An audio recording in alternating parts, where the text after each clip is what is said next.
Okay, how breast milk comes in the first week after the baby's born.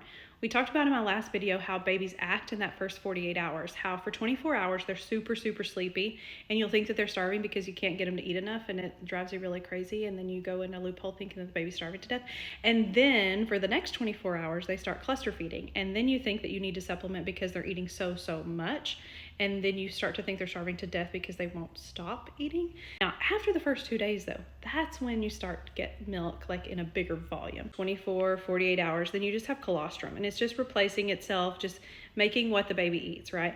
Then as it starts to increase, that would be day 3, 4, and 5. You get 3 days of milk just building, building, building until it hits a peak. Picture like the top of a hill right here.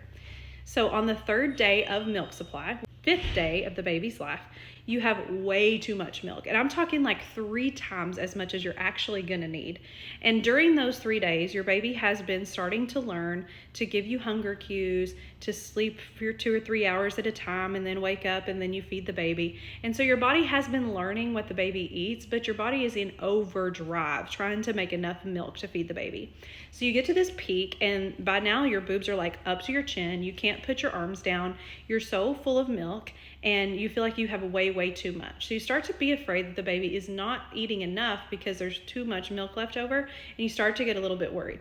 But your body made too much milk on purpose, so keep that in mind. Instinct is going to be to go ahead and pump when you're at that 5th day peak so that you can have a bunch of milk for your freezer, or so you can start supplementing your baby with your own milk, which is perfectly fine.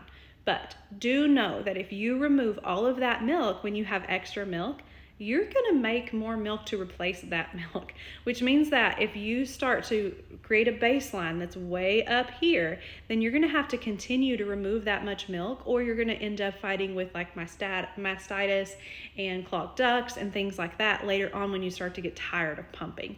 After day 5, the body starts to learn exactly what the baby's removing, and it starts to adjust to get closer to that level. So by the time you get to day 8, so day 5 is here, 6, 7, 8, your body is only making what you have removed over the past few days. So say that you are exclusively breastfeeding on the way down that hill. That means that your body will learn exactly how much you have been removing, and that's how much it will replace. If you are pumping, it will learn how much you have been pumping, and it will figure out how much to replace. Now, it gets tricky if you decide to feed your baby and also pump all the extra, because you should have this nice little curve that looks like this, and it goes back down to a steady baseline. But instead, what you'll end up with by removing that much milk is this too much milk and then staying at